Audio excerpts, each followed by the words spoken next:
Hey guys, Ed over here at FICM Repair. Happy Thursday to you. So Dino45 writes, he says, hey Ed, I got a question. My steering wheel on my 0660 lights and all the functions went out at the same time along with the airbag dash light as well. What could be my problem? Could it be a fuse? Brother, if only. Sadly, it's not the fuse. Sadly, it's this magical thing called a clock spring. So this is available on FICMRepair.com. Shocker, I know everything is, right? It's about a couple hours, but 1 to 2 hours if you've done it before, you know. It just follow the directions. There's tons of YouTube videos out there showing the how, pictures worth 1,000 words, all this kind of stuff. But don't let it freak you out. It's just not that complicated of a job. But we do recommend sticking with the OEM part on this. So if that's at all possible, you know, go ahead and do that. And there's a just hop on our site and there it is for you. You'll probably need a steering wheel puller because yours is probably in there pretty good, and maybe some little bit of Loctite to put it back up on there, putting it back together again. But outside of that, that's it. And if you don't want to trash your clock spring moving forward, please remember, anytime that you're changing out like a steering gear or something, make sure your steering wheel doesn't move. Take some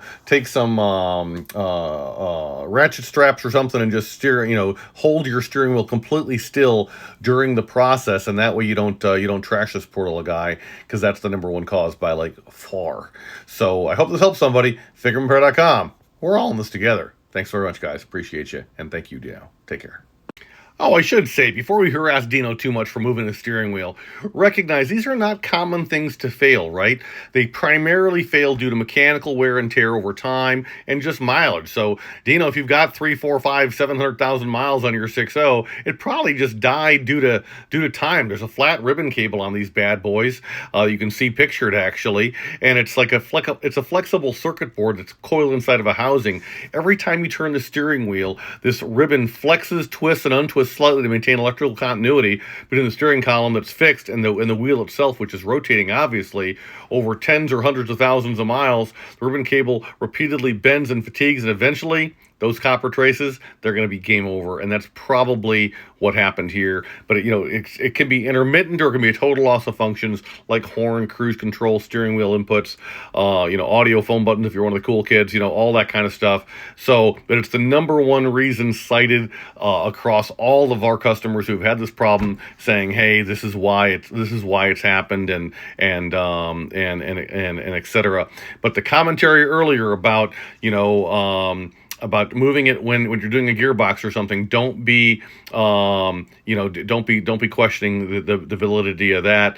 Also, if you're doing front end work, alignments without proper centering or whatever, if the steering wheel is spun freely, it can over rotate that clock spring beyond its design limits, and it snaps or stressed out that ribbon and game over. So it's known as like an instant failure mode, as it were, if you don't just lock the wheel in place. So lock the wheel in place and avoid just having a problem that way, right?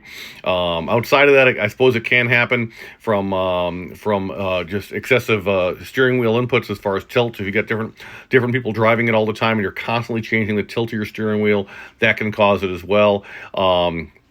And if you have a newer Super Duty, say I've got a 6.7, recognize that there were recalls for the clock spring. They had weld issues, but nothing in our 6.0s had a recall. So it's more of a 6.7 thing. But this is the part number for the 6.0, and I hope this helps you. Anything else you need, let us know. We're all in this together here at FICMRepair.com. The goal is to tell you stuff, not to sell you stuff. Thanks, guys.